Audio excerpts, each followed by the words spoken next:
We're good, man. So I remember our first conversation we had kind of just on that onboarding call we had doing the Boyo program. Yeah. And you talked to me about the Carl Jung and Alcoholics Anonymous book. It's a good one. And I had never heard of it before. I'd never heard of it before, but I know that, briefly when I got sober, it was because I had been listening to a lot of Jordan Peterson stuff. Right. Mm-hmm. And then come to find out later, he's a big Jungian guy. The rabbit hole goes down. And now here I am talking to you. But I'm wondering, but you're not an alcoholic. You're not an alcoholic, right? No. I mean, I had all kinds of addictions during my life. We have a history in the family of addiction all over the place. Even now, my mother is struggling with it, but I've never been an alcoholic personally. I had substance abuse, but not with alcohol. Okay. So, but my question is what brought you to that particular book? And if you're not an alcoholic, what was interesting about it to you, I guess? Yeah. So, I mean, I've been interested in Jung since I started listening to Jordan Peterson, and in 2017, that was the big moment. I mean, I'm not going to give like a long introduction, but I was a militant atheist, the kind of atheists who were sending Richard Dawkins videos to people. I was the abusive militant atheist. And then I remember listening to that Joe Rogan interview with Jordan Peterson, and throughout the interview, they just talked about universities and history, whatever. And I was like, this is one of the most articulate person who I've ever heard speaking. And then at one point in the interview, I still remember the moment. I was lying on the couch, just chilling. And he said that, and that's why I'm a deeply religious person. And I literally like set up. I was like, what? This person is religious? So I got into just listening to him. And as you know, by his own admission, 50% of what he's saying is Jung. This is by his own admission. So we got interested in Jung. The rest is history with the Boyo community as well. And for me, my kind of spiritual religious awakening really came from Jung. So since I think that I really shifted from what I understood Jungian psychology was, because I definitely deified him and that whole scene. Ironically, but I see immense value in it. So a lot of people, especially those on Team Christ, tend to be, quite skeptical and suspicious, which I, by the way, now see that it's not unfounded, because it can lead to places of the occult and that kind of stuff. But for someone like me, who always had this, very strong intellectual sense and the desire to always justify everything through intellectual means, this was like the perfect gateway to actual healing, okay, with my own addictions. And then seeing all these problems in my family, because what it does, by the way, you can see the problems, you can actually identify some of the issues that were before basically invisible to you. And then the next step, when some healing actually takes place, which, in my experience definitely comes from a place of the real numinous, the real divine, then actually I just got interested in, okay, how can I introduce this to people that I love and hold dear? So my trigger, to answer your question in a very convoluted way, it was a simple question, a short question with a long answer, right?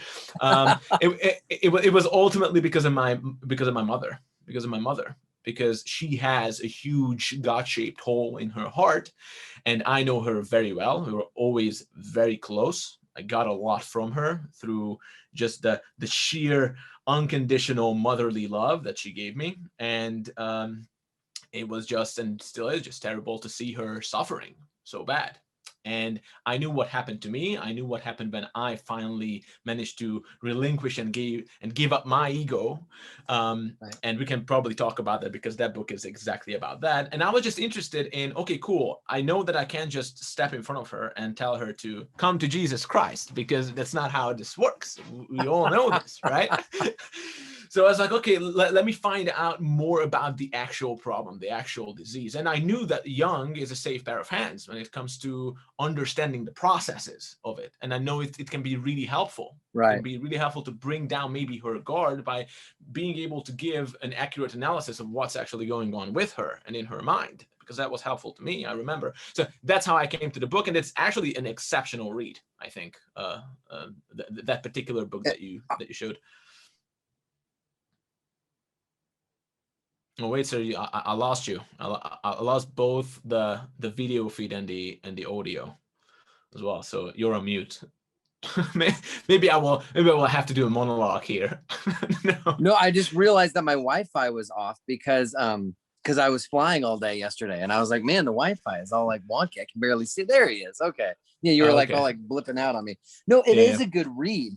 Well, it's funny because so if you're me, I actually, one of my favorite things to do is to collect, I wouldn't say rare books, but old books. Yep. And so I have like really old AA literature and stuff like that, and I love to read it. But then when I came, so I bought this book because of our conversation, because I hadn't read it. And then there's a portion of it just in the early section. I know that you don't mind reading paragraphs out loud. It's kind of your jazz. I actually prepared a few even for this conversation. So take it away. This is your own medicine right here. This is what it feels like. Story time with Lazslo is what it feels like. Yes. So I could see, this is Dr. Bill writing to Carl Jung. He says, so you could see that I could claim to be a lineal descendant from Dr. Jung. And this is far more comforting to think about than as though I were a descendant from Freud. Right. So this is basically talking about this guy, Roland Hazard, who goes and visits Jung. Well, he says he's a rich guy and he tries to visit Freud. And Freud's like, I'm too busy, but you should go see this guy over here. His name's Jung. So he goes and visits Jung, and Carl Jung couldn't tell him, hey man, like, sorry, you have a religious problem, because he was a psychologist, and psychologists back in the day were all like Darwin and Freud, and like, if it's not based in evolution, then it's probably not real, right? So Jung says, this is why I was very careful when I talked to Roland H. That Jung explained that the reason he could not give a full explanation to Roland was because Jung identified the nature of Roland's illness as spiritual. Jung continued, his craving for alcohol was the equivalent of a low level of the spiritual thirst of our being for wholeness, expressed in medieval language with union with God. Jung was explaining that alcohol was a shortcut to achieving a false spiritual experience. He added, the only right and legitimate way to such an experience is that it happens to you in reality, and it can only happen to you when you walk on a path which leads to higher understanding. All right, so the topic today, really what we're going at, is low grade spiritual experience versus a high grade spiritual experience. So I guess, so you actually have a come to Jesus moment, I guess, a literal one. Yeah. Is that correct? Yeah. Oh, that big time. Big time. Yeah, absolutely. I mean, do you want me to just give a little bit of background on that? Hit the high points and try, keep it as into the why not? Okay. I'll try not to shield too hard, but it's okay. It's difficult when you're touched by the King of the universe, the Redeemer of humanity. So in AA speak, we can just refer to him as higher power, if that's all right. Yeah. God of our understanding. Yeah, definitely. So ultimately, I think illuminating to me is that I always knew that I had an ego problem. Okay, I always knew that I had an ego problem. I just didn't really understand that all the addictions and all my compulsions, all my dependencies stemmed from that. It was just invisible to me. Also, probably, by the way, because of the lack of religious education. There was just no light. Now, where are you from? Hungary. And so, is Hungary? That's like, is that when I'm thinking Hungary, I'm thinking Iron Curtain. It's a theocracy, basically. that's Am I right? You guys aren't like raised with church and like. So that's the thing. I'm not going to go into too much details. Hungary is a very, very, very Christian country. It's actually very much ingrained in the identity of the nation. It's the language is the weird Hungarian language, and also the Christian faith. Those are the two pillars of Christian you see Freudian slip of Hungarian identity, right? And definitely on a cultural level, you have that. So even if you talk to my mother, who is a vicious atheist, she hates everything connected to Christ with a vengeance. But if you talk to her not knowing that, and you just ask her questions about morality and culture, she's a very, very exceptionally pious lady. Okay. so that's very typical in Hungary. Okay, so I did have that. it was really ingrained, even though we had, 5 decades of hardcore communism when they attacked religion on every level, but it just comes back with a vengeance. You can see that now today in Russia, right?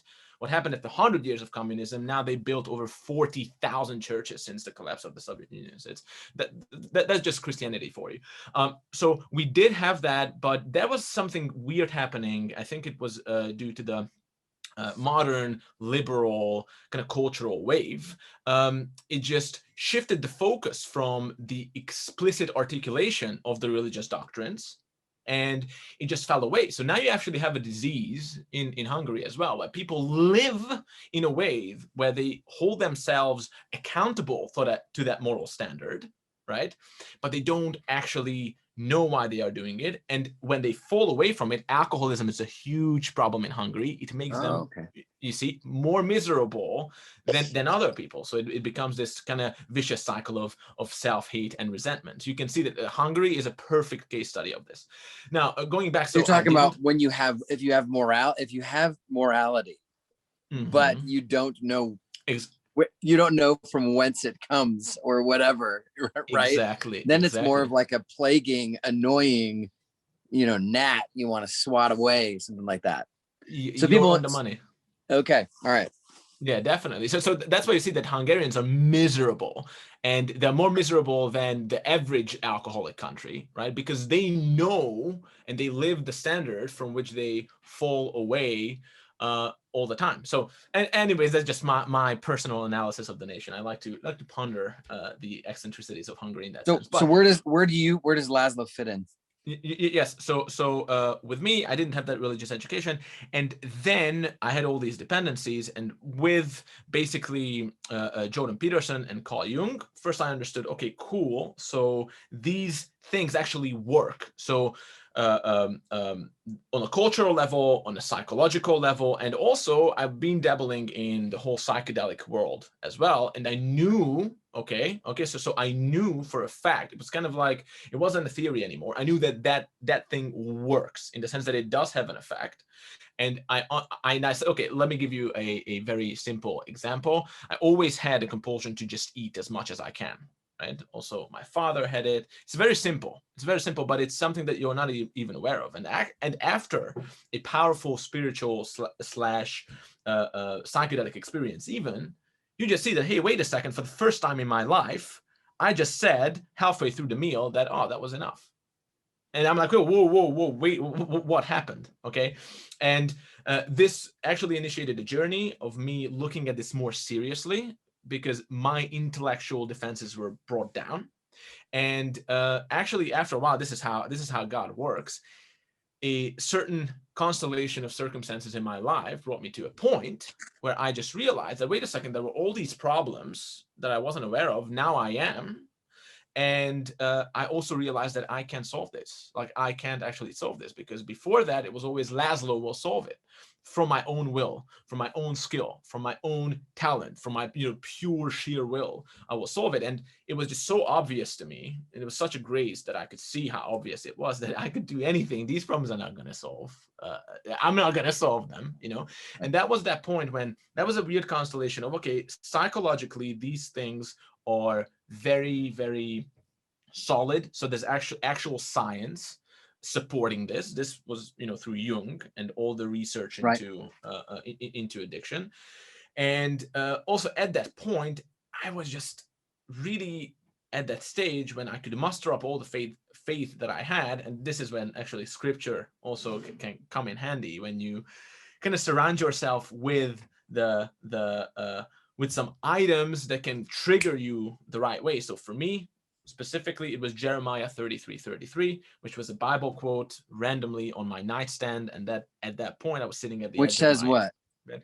It says, "Call out to me, and I will answer you, and I will show you great and mighty things that you do not know." And it's just a quote from the Bible. It's Old Testament, and you know how sacred scripture is. Sometimes it doesn't speak to you, but then sometimes it comes alive as the living word of God at the right moment, in the right time, finds the right person, and it changes everything. In Christianese, we call that the Rhema. Oh, interesting. So that would be the logos is the written word. Now, when you say the letter kills, but the spirit brings life, the written word is known as the logos, and the spirit that gives life, the God breathed on the scripture type thing, that's called the Rhema. Very different ways of understanding when you're understanding. When the aha, the tingles, the goosebumps, the life changing, all that, the spiritual Rubik's cube gets solved in front of your face. That's technically the Rhema experience, when the spirit marries with the written word and it creates this bang. Fascinating. Yeah, you nailed it. You know what I'm talking about then. And yeah, absolutely. And then at that point, I was like, okay, I know that I'm wretched. I know that I don't have proper faith. I have a very superficial understanding of Christianity, but I believed enough. I believed enough to actually say, okay, I'm gonna put your word to the test. And I know that you're not supposed to test thy Lord, but at the same time, I was like, okay, look, I'm going to rely on you here. So let me muster up all the faith that I have. And I did cry out and did call out, and I did put my trust in him. And that was literally like a watershed moment. Okay. So I literally felt like that moment probably when in the prodigal son, the father sees the son emerging, coming to him, and I felt his joy. I felt his explosive joy of, he's coming. So let me give him the best robe that we have. Let me cut down the fat calf, and I just saw, and it was really compelling to me as well, because at that point I knew that this whole thing was about majesty. It was about glory, and it just happened. So that was my watershed moment. And from that point on, it was really like a sequence of events when my ego just started to kind of submit itself to that higher power, as you put it in AA terms. And it's definitely a process, because it will definitely resist, but the intention was there. And in my opinion, it's just, when the Holy Spirit gets you, when it gets you, it's game over, right? It is absolute game over. So, okay. So you had your own private step. I would call that a step 1, 2, and 3. In AA, step 1 is I can't. Step 2 is I think he can. And step 3 is I think I'll let him. That's kind of the way it works there. It's the easy way to understand steps 1 through 3. And of course, then steps 1 through 9 are all about dealing with your past. And then steps 10, 11, and 12 are how you're supposed to live today. And then that's kind of, how the program works. So did you have did some sponsor come along? Did you have another person who came along, or was it just like Lazslo just kind of bebopping around in the universe, just kind of like, all right, I'm doing my deal. Like I'm a follower now and I'm a believer, or like, did a shaman appear? Very good question. The closest that I got to a shaman was probably Steph. That's all right. Pastor Steph, I know. I've got an entire rant on Pastor Steph for one of our meetings coming up soon. He's going to be furious when he hears. Yeah, it's so ironic, right? Because he's not a Christian. So, but it still works. It's just amazing to me because that's what I got. I mean, some people, get Padre Pio. Some people get some saints. Well, I got Steph. It happens. It happens. A Nietzsche fanatic. That's what I got. But no, that was. Actually, for me first, so when I had a conception of the logos, and it was definitely going in that direction, and at that point, I felt like, oh, I arrived. I'm at home. Okay, I arrived. He embraced me. He got me. He saved me. That's really how you live through it. And it's also fascinating, by the way, how easy it is after that to talk about this stuff. Because before I would have said, oh, people who talk in these terms, they are lunatics, or they are delusional, whatever. And no, it just becomes so easy, and it's so obvious. It's like really being. It feels like being restored to your sanity, which actually the book talks about. Right? Well, absolutely. I mean, and that's one of the things that's one of the reasons I wanted to talk to you, is because AA and the individuation, right? Not to get overly jargony, Jungian process. I mean, they do coincide so much, because what it winds up with is that if you don't have a spiritual experience, if it doesn't happen, then it's like somebody who goes to church and doesn't believe. If you do the 12 steps and it says having had a spiritual experience, right, a spiritual awakening, Yeah. we endeavor to practice these principles in all of our affairs, right? So there's that. So there's so much. So that's why it's like, and in Jung principles, that's absolutely the case as well too. That once you have finally kind of gotten there, you've integrated your shadow, you've accepted yourself, you've had some compassion on yourself, you actually do kind of then practice those principles in all of your affairs with that spiritual awakening. So exactly. So as part of your, we'll call it your individuation process.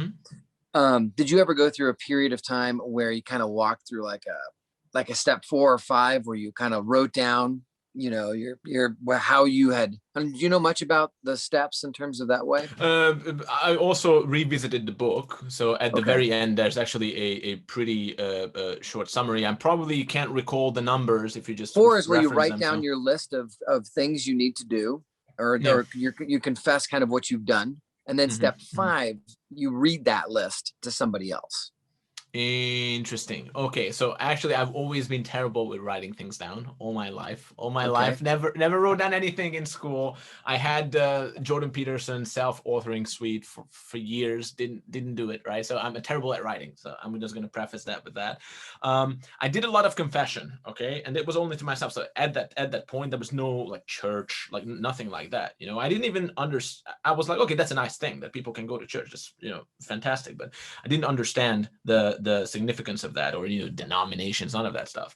But there was definitely like an avalanche of these confessions when I just got to my knees all the time and got on my face literally and just prayed for hours and hours. Sometimes swimming in my tears and snot. It was like these constant, like profound cathartic experiences, and that was really about just finally letting go and finally being free from the grasp of my ego. Even if you think about addiction, and this is how you can see that, okay, the source of the addiction is basically your ego, because the word addiction, as you probably know, it comes from slave. It's a Latin word. It's like addictus and addicere, which was actually, it means being sold into slavery. So in the Roman world, when the court actually decided that now you need to slave for someone else, you've been sold into slavery, then you were an addict.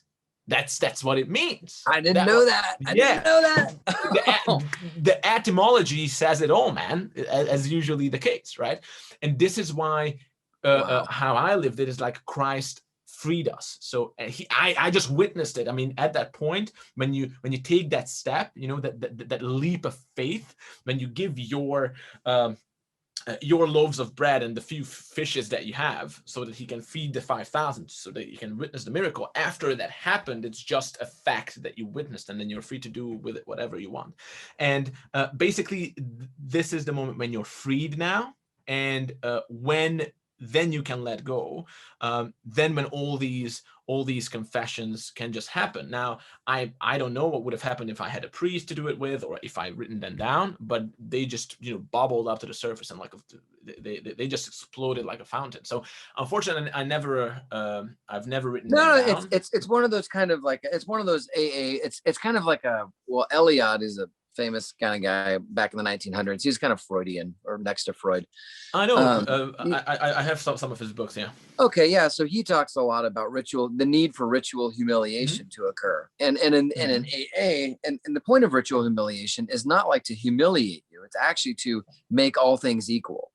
Yeah. Right. So when we all sit around an AA meeting and everyone says, "Oh, hi, my name's Drew and I'm an alcoholic," what that actually does is it's making us all equal, because now the guy with 20 years becomes equal to the guy with 2 days. Yeah. And then from there, they can kind of exchange values, and they can actually, be present. The old dog can learn from the new guy, and the new guy can teach the old dog, and vice versa. And so there's a real exchange that can actually start taking place, which is huge, right? For a new guy to not feel looked down upon. And also that's because there's no power to be gained, I guess, in AA either. I mean, the more powerful you become, I guess, the more groups you lead, the more rookies you mentor, the more it's kind of like, it's rewarding only if you think it's rewarding. It's not like, you don't get actual status or anything. No. It's kind of wonderful, because you can see how this just shows the reality of being equal in the eyes of God. Or when Christ says that, when 2 or 3 of you come together in my name, I'm there. I'm there with you. And this is a lived experience. Okay, I had that with my father. Maybe we'll get into that someday. But my father had a religious awakening after that. And for the first time in my life of 30 years, and the first time in his life of 55 years, I could finally talk to my father for the first time ever.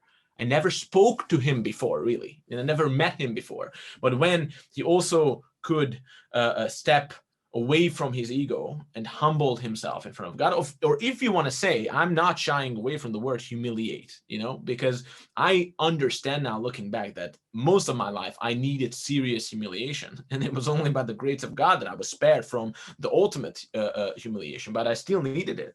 And when that happens, then it's just so fantastic to witness that, oh, wait a second, before that, we weren't actually talking. We weren't actually looking at each other. We were talking to ourselves, and we were just wrapped up in our own little egotistic. Yeah, you're talking to who your idea of a father is. Exactly. Not to who your dad. Exactly. Yeah, exactly. Yeah, totally. Yeah.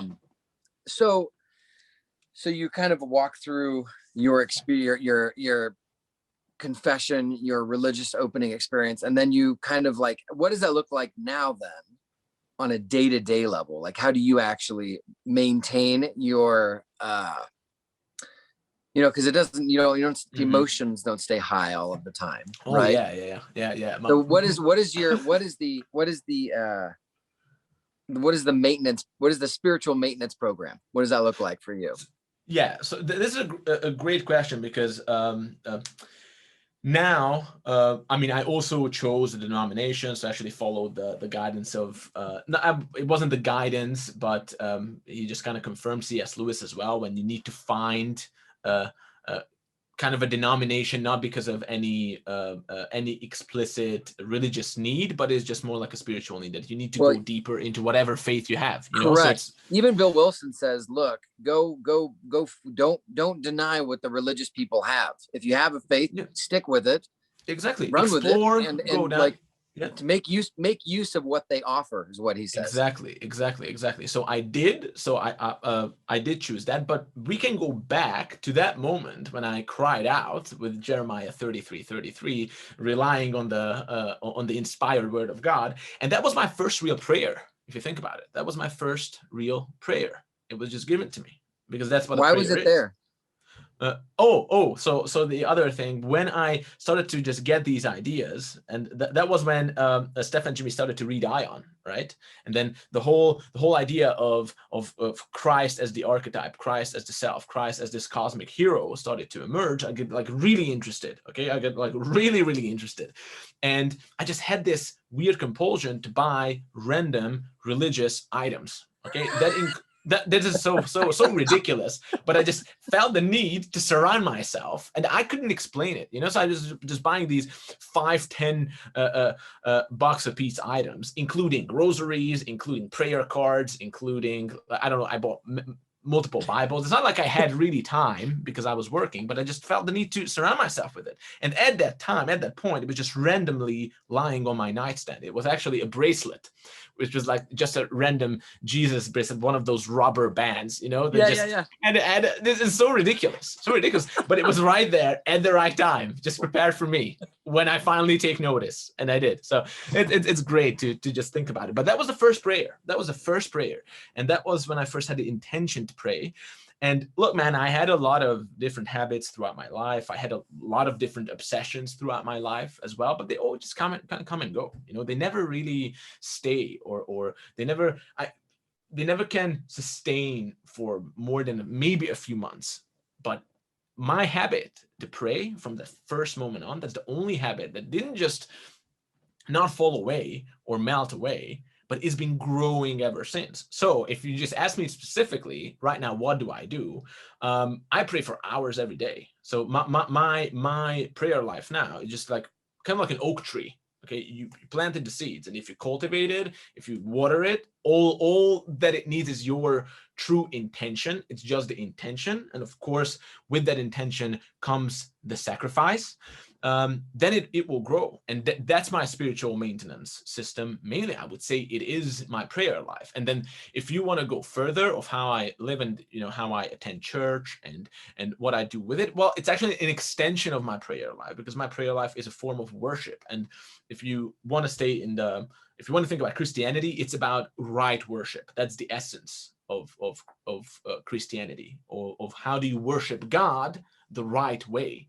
And different people have different ideas about this, which I understand is completely fine. I did find one specific kind of vertical, which I believe in. So if I said that I didn't believe in the truth of it, I would be lying, which I'm not going to do. But that's it, basically. That's it. So that's the key. So I couldn't overemphasize the power of prayer. And all I can say is just works. I never met a person who said that, oh, I started praying with an open heart, and you know what? Nothing happened. I'm yet to meet that person. Well, the classic cliche, and I'm full of cliches on this kind of topic, having been in the world for so long. But the classic cliche is that prayer doesn't change God's mind; it changes your mind. Yes.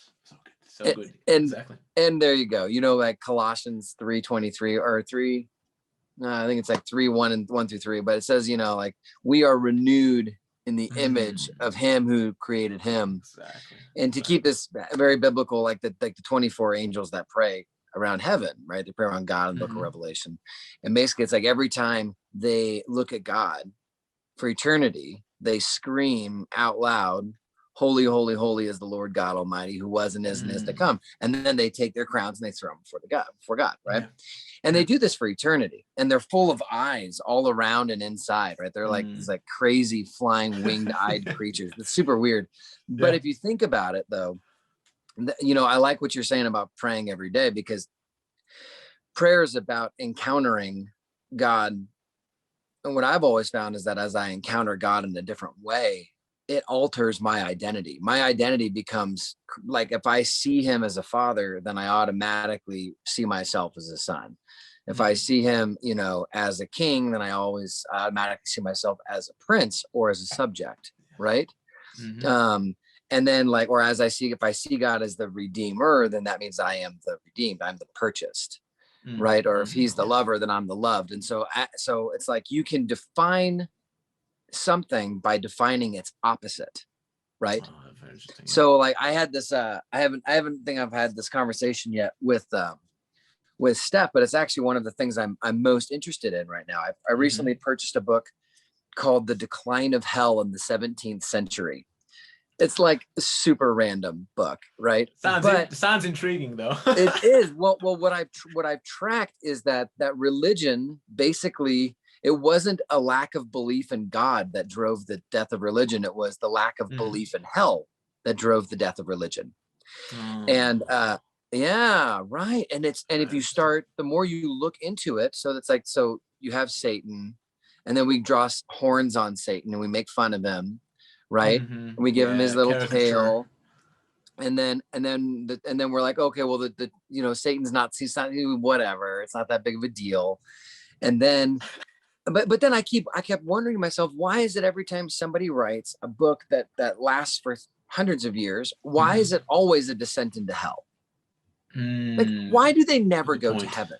Like, nobody ever sits down and says, oh, I'm going to write a book and we're all going to like go to heaven and it's going to be incredible. Like, the only person that I know of who wrote a book about ascent into heaven was C.S. Lewis, who wrote The Great Divorce. Oh yes, which is a hilarious book. I mean, the first 60 pages I think are one of the most hilarious. It's just so funny. I haven't read it yet, but you haven't read it. Okay. The Great Divorce is I mean, just the first 60 pages when he stands in this long bus line. It's this long thing, but the first 60 pages. But other than that, everybody else always goes to hell. And I've come to realize now that the reason we spend so much time defining hell is because every time I call hell burning, I'm calling heaven soothing. Because every word I use to describe hell, I'm also using it to describe heaven. Like, I can't know, that this ball, I'm holding my son's wiffle ball, I don't know this ball is light if I don't know heavy. Yes, exactly. Prickly if I don't know smooth, right? And so you can. The Tao Te Ching does a great job at perfect, exactly. Yeah. And so this is actually a Taoist principle Yes. that you can actually do this. So something I've started doing then, and that's why we do things like a fourth step. That's why you do something like a confession type step where you go to make your amends to people. You know, you make that list. You're basically writing down what it was like while you were in hell, and you're redefining it. And then just your brain automatically is going to say, look, I've redefined hell. Therefore, I now know what heaven looks like, and heaven is preferable to my hell.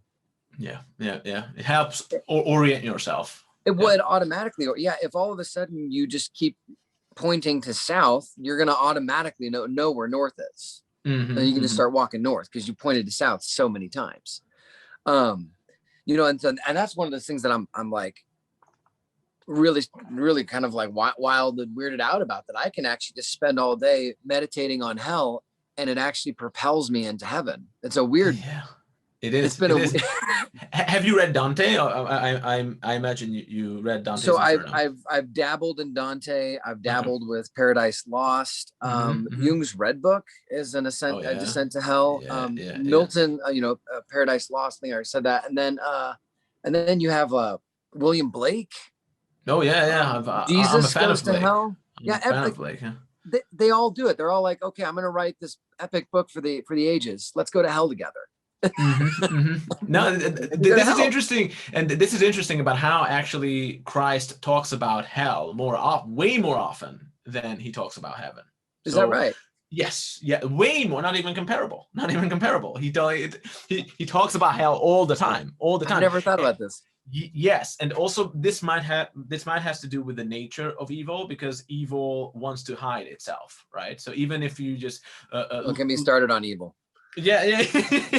Maybe outside of the scope of this conversation, but of course, even if you think about some of these pop culture references, that was that a movie with Kevin Spacey, the Some Suspect. Usual Suspect. Usual Suspect, and you know he has.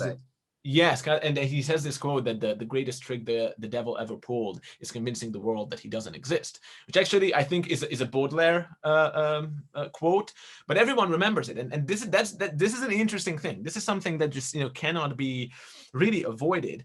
This is, first of all, the aesthetic sense in the human soul. When something is beautiful, you just pay attention and you remember, and it engages you. And and I think it is the same with the truth that you need. So when you hear something like this, you just pay attention, you remember. Same thing as why these books, why these works are so popular. Why are they timeless? Because I think the human soul just gets that this is something that we need to pay attention to, and we should not forget it, because evil works to just hide itself. And look, he's been as successful as ever today, because you can see how people just walk around thinking that there's that hell doesn't exist, whatever you think about hell, because it was interesting. Jordan Peterson painted a great picture to me about hell that first engaged me, which was hell. But how can you say that hell doesn't exist? Like, look at that person, look at that homeless drug addict shouting at the corner of the street, Like, he is in hell right now. He is in hell, not just because, he doesn't have money or whatever, but psychologically, if you think about that person, what he feels, all the resentment, the anger, that burning black fire in his soul that actually literally makes people avoid him and go to the other side of the street, that kind of space that he inhabits, that is hell. And look, I was like, yeah, it's so true. So first step, hell does exist. And then, of course, your understanding of it kind of gets a little bit more sophisticated. Yeah. Yeah. Well, like, okay. All right. To get into evil, we'll do it. We'll just get into it. Okay. All right. I have, because it's fun. It's fun. And it's worth talking about, frankly. Are you drinking some kefir? Is that what you got there, bro? I'll drink some kefir before we jump into I'll need a sip of gold kefir. Yeah. Before we talk about evil, yeah, we definitely. have to talk about that. Okay. All right, you got to purge your own spirits out. Actually, speaking of confession, I have a confession to make, Laz. All right, well, I'm all ready. I'm all ears. My heart is open. I have not drank any kefir yet. Oh, so I have to terminate this conversation. I thought we scheduled it for however long. Yeah, We're going on for too long. Yeah. You're done, man. Okay, I'm calling Steph, Yeah. kicking you out. There's a lot of things I can forgive, Drew. Okay, a lot of things, but I can't find it in my heart. Drew, I'm holding you accountable to drinking more kefir. Exactly. Okay, You evil. say you know what hell is, and you dare not drink caffeine. I know, right? You have, you dare not even taste the ambrosia of the gods and the bacterial. It's given to you. It's given. You reject the gift of God. That's what's happening, Drew. Fair enough. I want you to understand. Okay, so I've got a shtick on evil that I've been working on. I think this is the first time I've ever vocalized it out loud on a podcast. My poor wife has had to hear this for the last 2 years. So there's this famous psychologist in America. His name is Scott Peck, and he wrote a book called The Road Less Traveled, which was just wildly popular in the 70s. And it's primarily famous for its opening sentence. And Scott Peck is crazy famous for his opening sentence, which is, life is difficult, period. Like, just life is difficult. And it's such a compassionate sentence. It's such a compassionate thing to say, right? And so at the end of his career, though, like where he ended with writing a book called People of the Lie, where what he tried to figure out was, is there a clinical diagnosis, a clinical definition that you could write in a actual medical manual of what evil is? Evil is ... And so he spent like forever trying to figure out what evil is. And I figured out that Jordan Peterson actually picks up almost right where Scott Peck leaves off in this discussion. And then I read two key passages, and then I'm going to piece it all together. I just want to introduce the characters that provided this definition, which is Dostoevsky in The Brothers Karamazov. He has this priest. Dostoevsky likes to create these like very, I don't want to call them wooden characters, but they're puppets for his ideology that he wants to present. Yes. And so he creates this priest, and this priest, he wants to talk about kind of what it's like to be an old man and be a monk and all that sort of stuff. But the thing is, he says, above all things, do not lie. For when you lie, you give in to your own vices, and you actually begin to cover up what you're doing. And then you are looking at other people, and it just starts skewing everything that you do. Right. And then Alexander Solzhenitsyn in the Gulag Archipelago, he talks about how you can't do evil without tricking yourself into thinking that you're doing something for the right reason. Yeah, right. That's such a good point. Yeah. And so the final bit there is Scott Peck, who comes out basically later on in the 80s, and he says, look, evil is when you cover up selfishness. Okay. And it's worth thinking about. So if you behave in a selfish way and then you try to cover it up,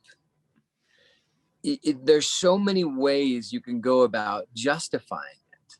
You know, like maybe it's because you were broke, or maybe it's because you were hungry or angry or lonely or tired. All these different reasons that you give to justify, or, you know, like, look, I'm not controlling your life. I'm helping you. Right. Yeah. Exactly. And you come to this idea like that I come to a while ago, which is that like compassion, I can't, or kindness, I can't give somebody kindness. It's impossible. Kindness can only be perceived. I perceive you as kind, right? But I can't be kind. Like if I walk up to like, you know, my daughter who's like 9 and I just start doing her homework, I'm helping you. Well, are you? Is your enabling helping? You know what I mean? Like what is? And so evil. It's more like a gesture. It's more like that's the gesture, but yeah. Yeah. So evil then is anytime you go in and you're like, what the truth is I want my daughter to finish her homework faster, right? So that we can leave to go to dinner. That's the truth. The truth is I don't want to wait half an hour I want to just go to dinner because I'm hungry. So I'm going to sit down. I'm going to justify why I'm going to do her homework for her. And then we're going to go out to dinner. Now that is literally evil because I've circumvented her process of discipline, of her learning. I've enabled her. I've shown her that, getting hungry and letting that is more important than doing your schoolwork. I mean, the depth of depravity that goes into a parent rushing their kid to get their homework done so they can eat. Yeah. Now, it's right. Does that make sense?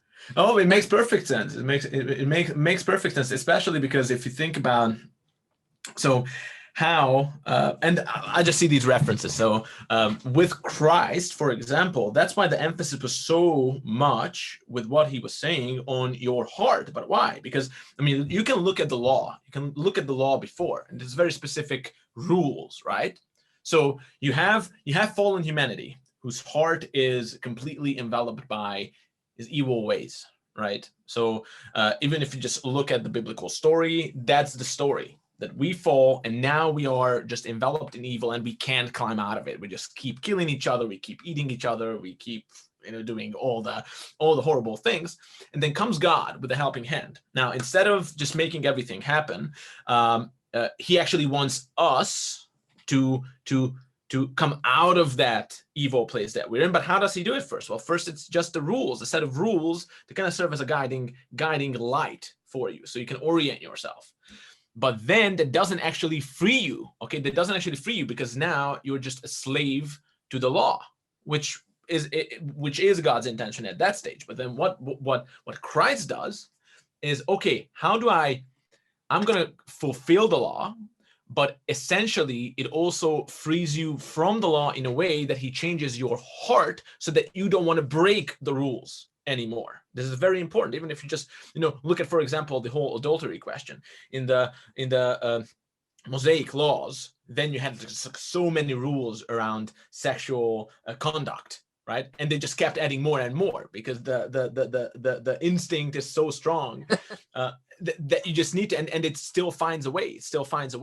But then what does Christ do? It's like, even if you look at someone who's not your wife with lustful thoughts, right? You've already committed adultery. So he really nips it in the bud in a way. But it's really to give you a direction, kind of like a Zen master. Right? I mean, I don't want to compare Christ to a Zen master. No, right? he was very Zen because he was very goofy and. Yeah, he was. I mean, so what I don't want to do is reduce him to that, because I know that can be a tendency, but definitely he acts in that way as a good teacher, like a Zen teacher. So my point with this is that even if you look at St. Augustine said that, the difference between the old religion and the new that Christ introduced is basically just like in one word. It's actually a few letters. Instead of Timor, it's amor. So Timor means fear, and amor means love, right? So first, you just kind of adhere to the laws out of fear. But then when your heart is actually changed, now that's out of love. So if you do something, for example, even if you're just worried that you'll be late from somewhere, and you just you do something out of fear, not out of true love towards your daughter, well, that's evil. That's out of fear, because it still comes from that fallen place.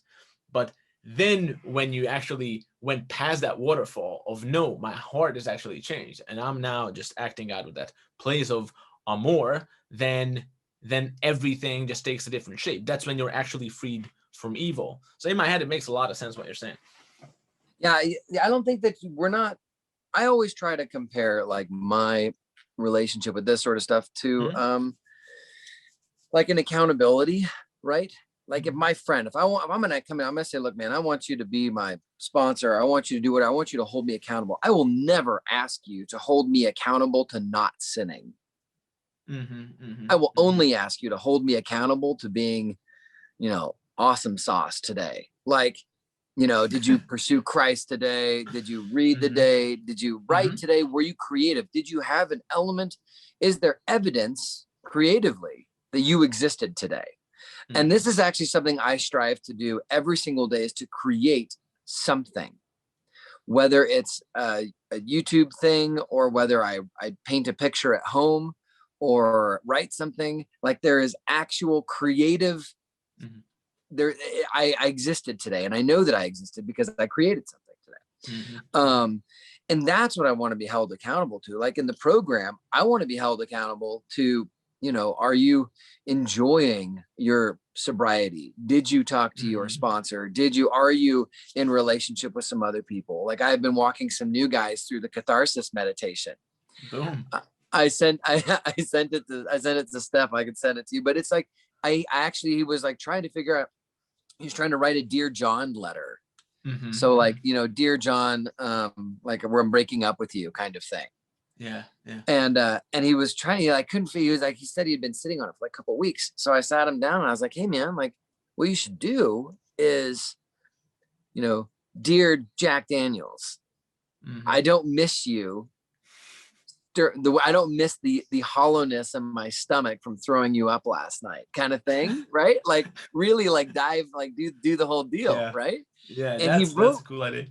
it back, and it was this entire, and I was like, wow, it was really good. And it was like, you could see the nature of the relationship that he Mhm, had with mhm. alcohol, the nature of the relationship that he had with his addiction, the It's way that revealed. Yeah.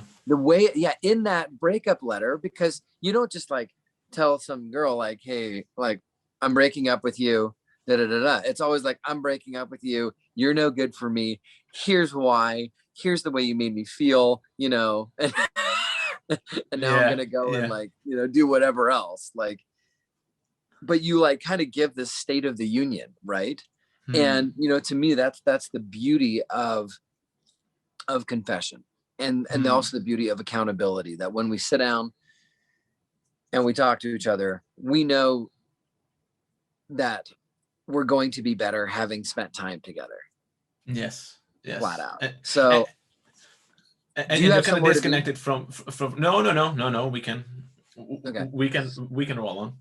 I didn't know if you needed to bounce or not. Okay, so let's dive just a little bit more into the Carl Jung stuff. Glad to know your story though, man. No, no, I'm glad to share. I'm glad to share. It, Absolutely.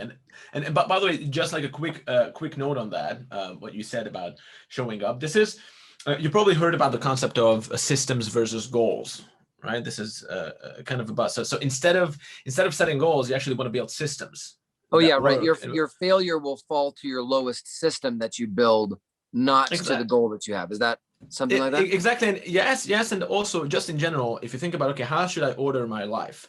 What's the right way to go about things? Because one way would be, I should set goals and then keep myself accountable to the goals and just go for the goals. That's one way to go about it. Or you can think about, okay, cool. So these are my goals.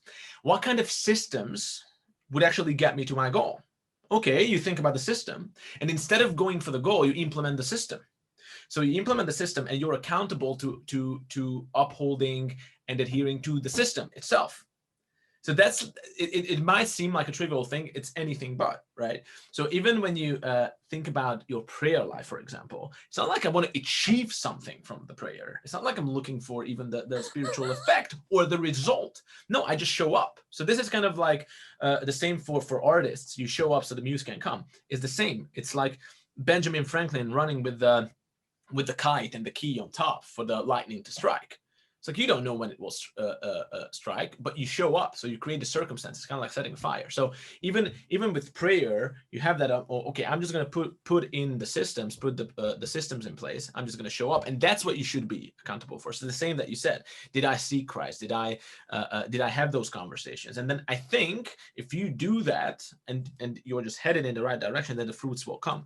And just another note on the prayer thing, what you said about how it's your will that should change, not God's, of course, when you pray. And that was actually a great charismatic Protestant preacher, the name of Derek Prince, who wrote this book about prayer that was actually fantastically helpful to me, and still helpful to me to this day, when he actually breaks it down that, the main goal of prayer is just to align your own will with the will of God. Because also objectively, there is this larger will outside of you, which is just a fact. Do you think that your will is the biggest thing in the universe? Is that what you're thinking?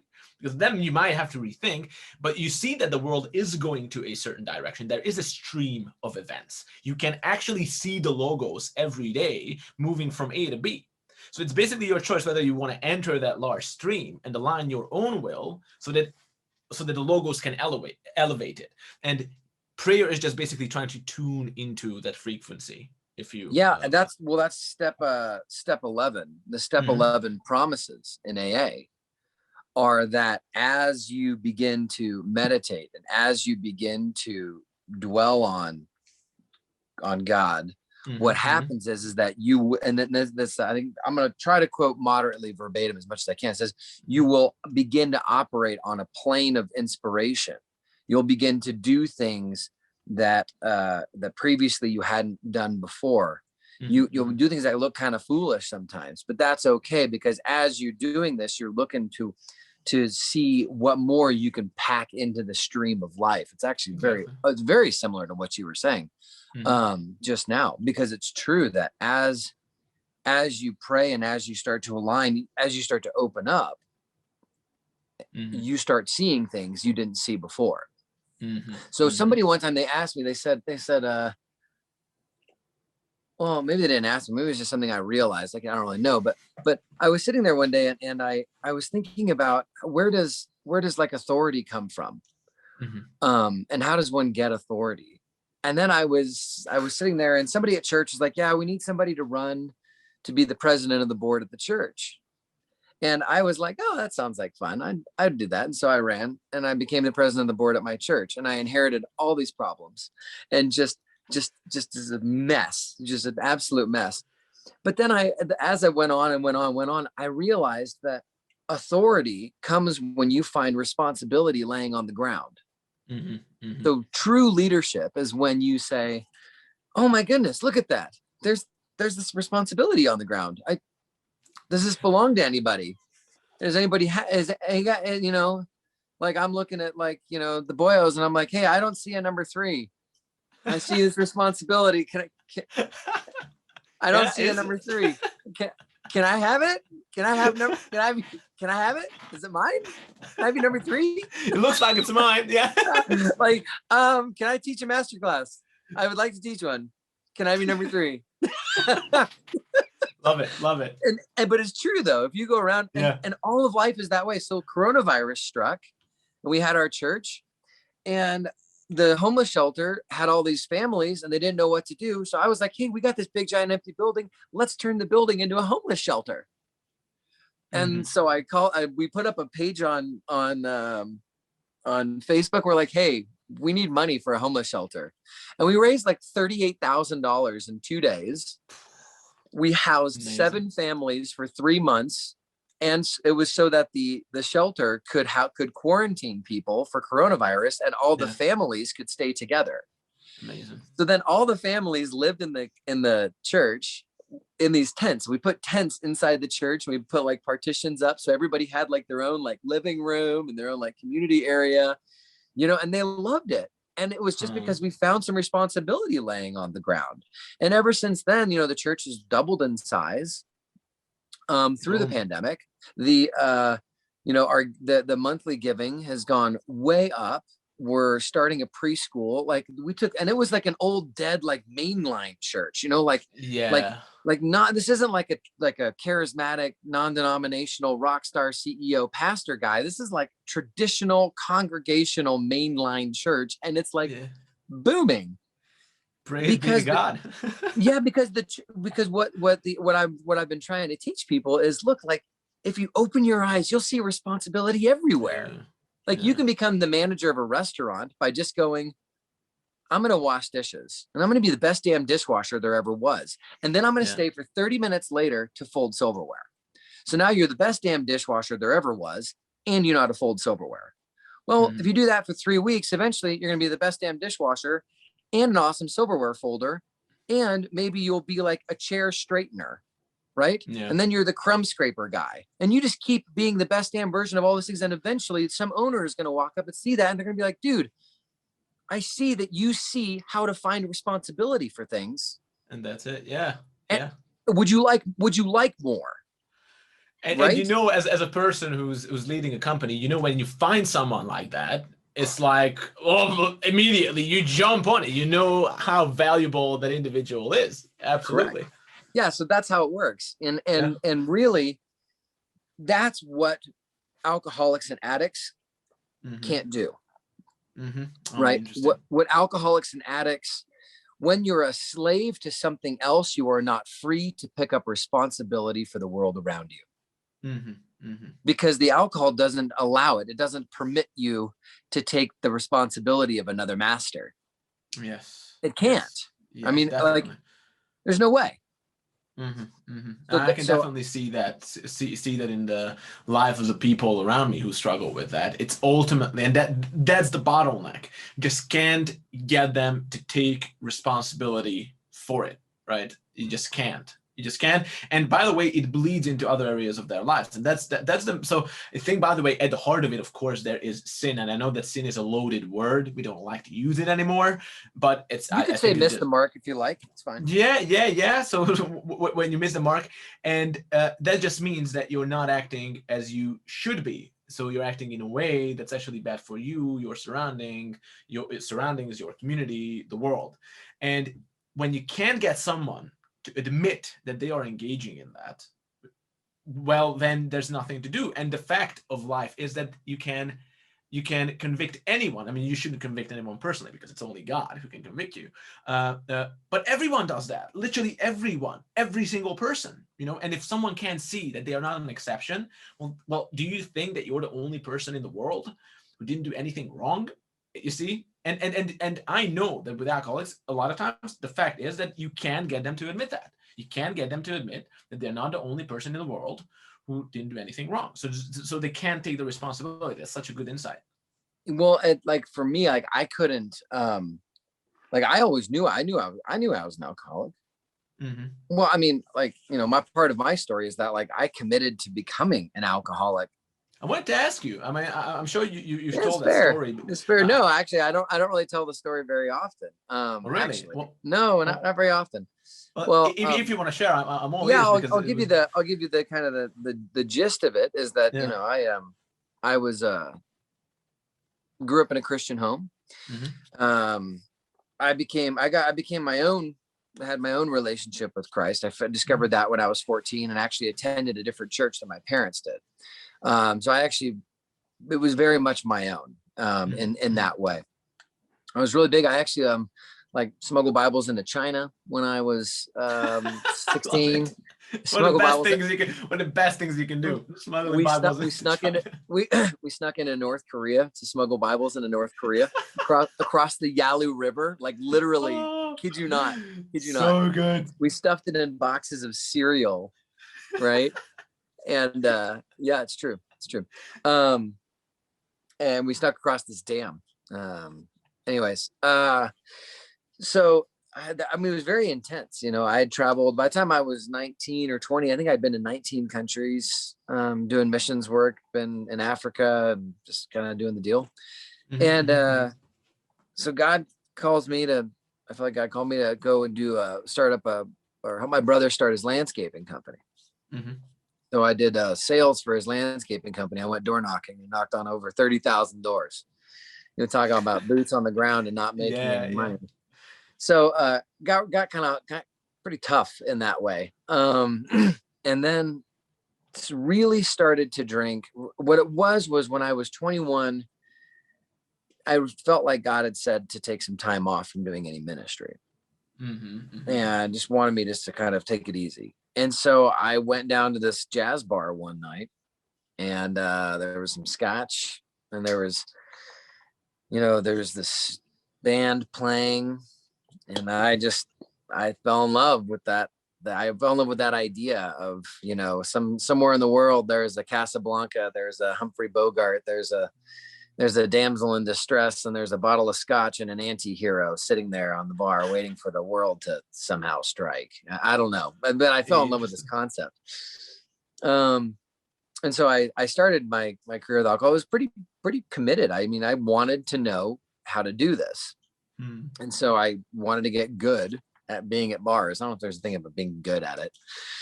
So I tried to get good at being at the bar. How do you get bartenders to give you free drinks? How do you be a talented bar person? A barfly. That was a movie with James Belushi, if you've seen it. Yeah, it's not just about being a barfly. But it was about like, how do you be like the most not like alpha barfly, because I was never like, silverback gorilla kind of like guy. Like that was never really my deal, So anyway, so I get married. I go into sales. My drinking gets pretty gnarly while I'm in sales. Why? Why is that, bro? In sales, you develop a substance addiction? It's impossible. Amazing. I mean, I don't know. I don't even know. So then we move. We start the 4-hour work week. I started doing my own 4-hour work week. I start working really hard at it. In fact, drinking has a lot to do in my story. You read part of it the other day. Oh yeah. And basically, I realized somewhere along the way that I was probably going to get a divorce. Ooh. And, and it wasn't going to be pretty. Mm-hmm. But the worst part about it was that I just didn't have the guts to just say I would like to get a divorce. I didn't have it in me. So I'd heard about people who drank their way into a divorce before. And I wondered if you could do it intentionally. And I'm laughing, It's but fine. It's not funny, haha. But the answer, the long and short answer is yes. Yes, you can. You can do it intentionally. Yeah, my conscience really wouldn't allow me to proceed and move forward. And so I used alcohol basically as a moral anesthetizer or a moral anesthetic to numb my own conscience.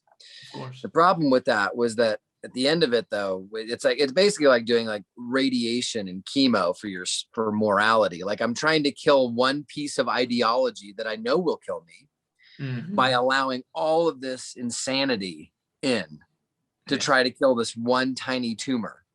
Wow. Right. And so it was intentional in that way, but I did not realize that once you allow it in, it's not like you just stop going to chemo and then it's over. Like you have an actual addiction now. And of course, my mother tells me like a few years later that like my grandpa, who we are all told our whole lives was an orphan.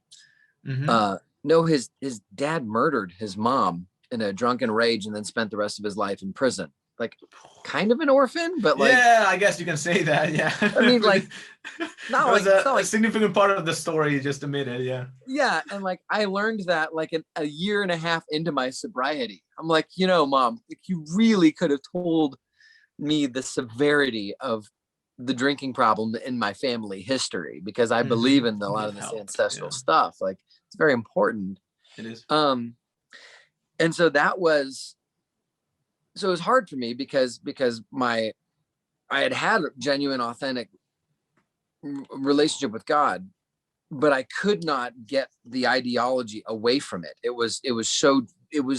grip was so strong of the two that the drinking is what allowed me to finally let the ideology go so that I could just have my own relationship with God for what it was.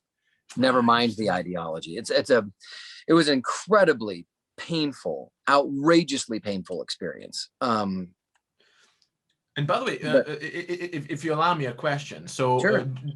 During this whole process, where was Christ?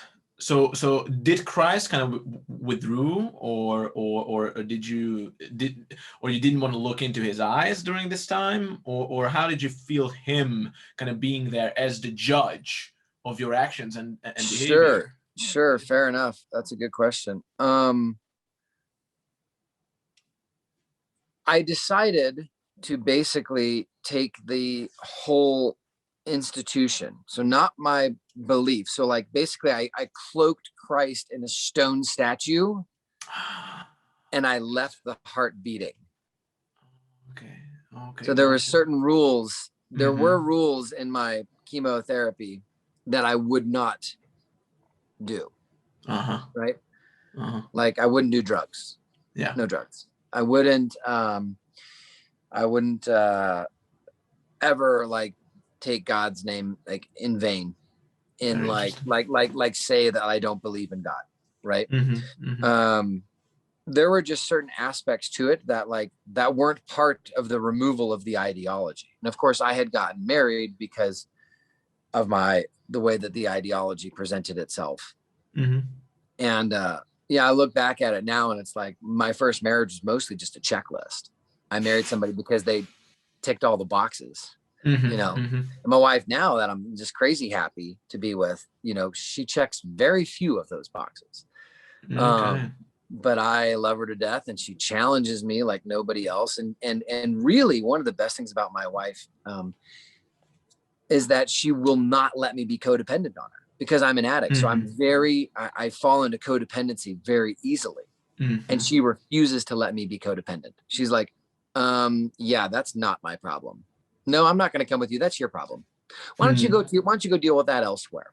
And so she actually was my bartender during this period of time. Oh, and that's how we met. Yeah. That's kind of maybe a whole nother story. Yeah. But yeah, so she was there. And then 5 years in on this, my drinking just got progressively worse and worse and worse and worse. And as a bartender, she could actually handle it. So by then I had already gotten divorced. I was close to getting remarried. We were engaged. And then a few things happened. And we sat down in therapy one day and she said, "You're done." She said, "You can go to rehab or we can be done." And the therapist said, "Well, hey, I got a guy.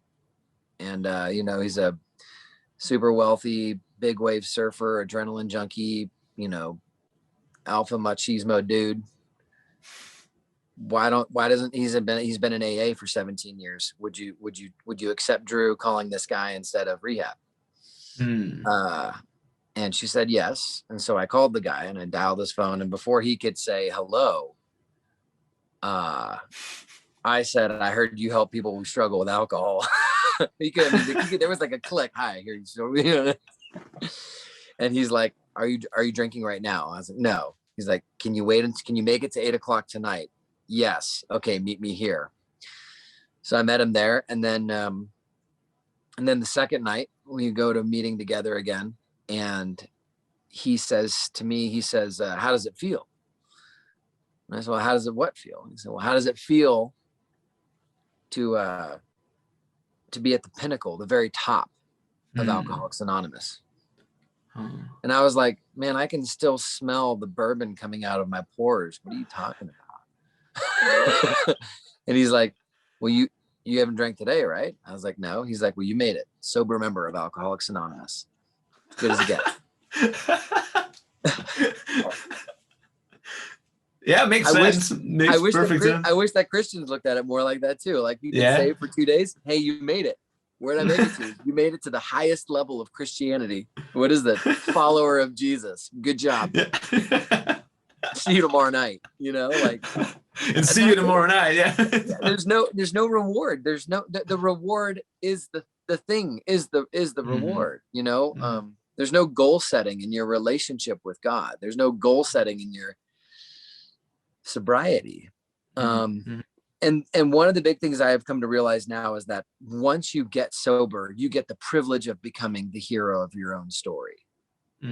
Until you get sober, you cannot participate in the Joseph Campbell be the hero of your story thing. It's impossible. And what you said about addiction is correct. That's slavery and addiction.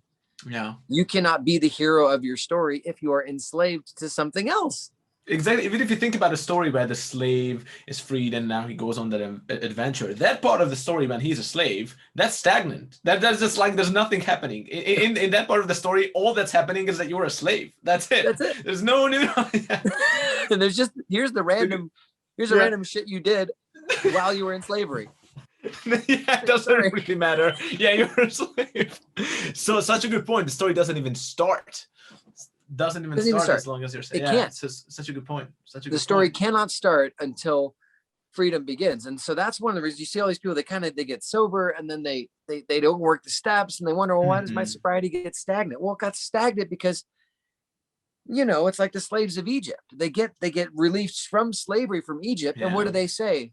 Like a year later, they're like, I wish that we were slaves back in Egypt. Yeah, they literally because that was the land of milk and honey. Milk and honey? What milk and honey? You were a slave. You were a slave. That wasn't milk and honey. You were a slave. I met a guy recently, and I guess and we can kind of get we can start wrapping in about 10 minutes here, 5 minutes.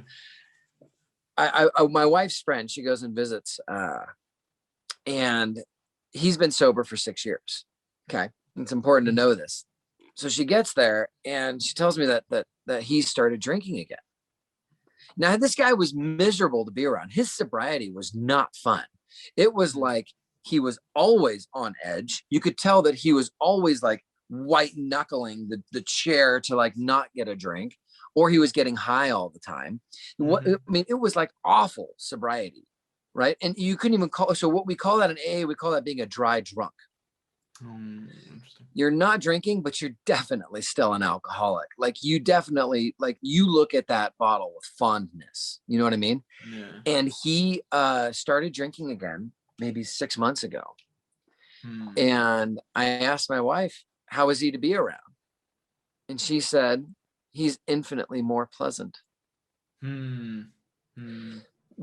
Right? This is but now he's gained about 50 pounds, right? All this sort of stuff. And it's kind of like what Jesus says, you know, don't go around casting demons out necessarily. Because if you kick one out and then the person invites you back in, it'll be 7 times worse. Exactly. And it's such a good point. And I've been pondering this in the past couple of weeks, kind of synchronously, that I see this. I saw this even in my own life and the others. Okay, you even if you manage to give up one addiction, something else will pop up, right? You don't even notice, and suddenly you are an addict again. So I don't know, you give up alcohol, then you start gambling. You give up gambling and you start some other substance maybe. Or, you know, it's just a never-ending cycle, but this is because the vacuum is still there. And that vacuum just sucks in all these unhealthy habits and behaviors. And that's why I think that the solution, and this is also what we can read from the scientific literature, because that book in your hands, that actually explains why this is scientifically valid. And also very practically, you can see that there's no other method that we know of outside of, for example, psychedelics that would heal, that would actually fix substance dependence, even alcohol, other than that, which is just basically a framework of submitting yourself to a higher power. Now, what I see is that when you give up an addiction, then the vacuum is still there. And it only stops, you only stop that whole process when you fill up that vacuum with God, because only God can fill up that vacuum so that you're actually free. Otherwise, you just be a slave to one of those addictions. So when you have this, of course, like from your will, from your pure sheer will, you can maybe stop drinking for a week, a month, 6 months, right? But you're going to break down like on your own without God. You stand no chance. And then when that happens, it just happens automatically. Let me just tell like a very, very short anecdote. My father always had all kinds of addictions, like very addictive personality. And lately he's been sucked in by one of these phone games, you know, the digital cocaine. It's brutal, man. It is. It does work like cocaine. It's verbatim. And you could see that he was playing it like all the time. Of course, he said that he's just doing it for fun, but you could see that he was sucked in. You could see he was not having fun anymore. Oh, not at all. And he was just like out. Okay, he was just out. And funnily enough, and there's a whole story about him coming to Christ, which is a miracle on its own, but maybe another day. But anyways, how he told me the story about putting that down was like, oh yeah, and one day I just didn't play it anymore. That was it, right? Because something else was powerful enough to fill up that hole, right? So that at that point, the only thing he needed was to realize that it's bad. That's it. He just needed to put in like a little bit of effort, but because the momentum of God in his life was so huge, he could literally just put it down. And I have this experience myself with certain things in my life. You know, when I had the smallest intention because I was oriented morally in a general direction. And then this is what I call grace. The grace of God is a real thing, because if you're an addict of something, you know that the grasp that's something of substance. That's real. It's not just like something fleeting. When you try to break away from it and you can't, and it happens again and again, you can see that it's a real thing, and also you can see then the grace of God just melting that away, right? So, anyways, this was just like a long-winded way of saying that there's definitely that hole, and the only thing that I've witnessed ever working is that when that hole is being filled up with God, and that's what that book is literally about from my reading. You have to. It all, the surrender. So you have to surrender to God, but there has to be an admission that my life is unmanageable, and I could use a hand. Yeah. So, anyways, man, it was so much fun to chat. Likewise, thank you for inviting me. It was very good to hear your story. Thank you for sharing as well, and I hope this was helpful to some people. By the way, if any other time maybe you want to, because I did take some notes from the book as well. I just went through my old notes as well. Maybe you want to take another dive into the Jungian at some point. I mean now I'm kind of out of time, but maybe at some other point, whenever. Absolutely. Maybe we can take a little bit of a closer look at the actual substance. I would like to actually look more at the actual process of the 12 steps as individuation. But hey, man, I love you. We'll talk to you soon. All right. All right. God bless you, man. All right. You too. Bye-bye.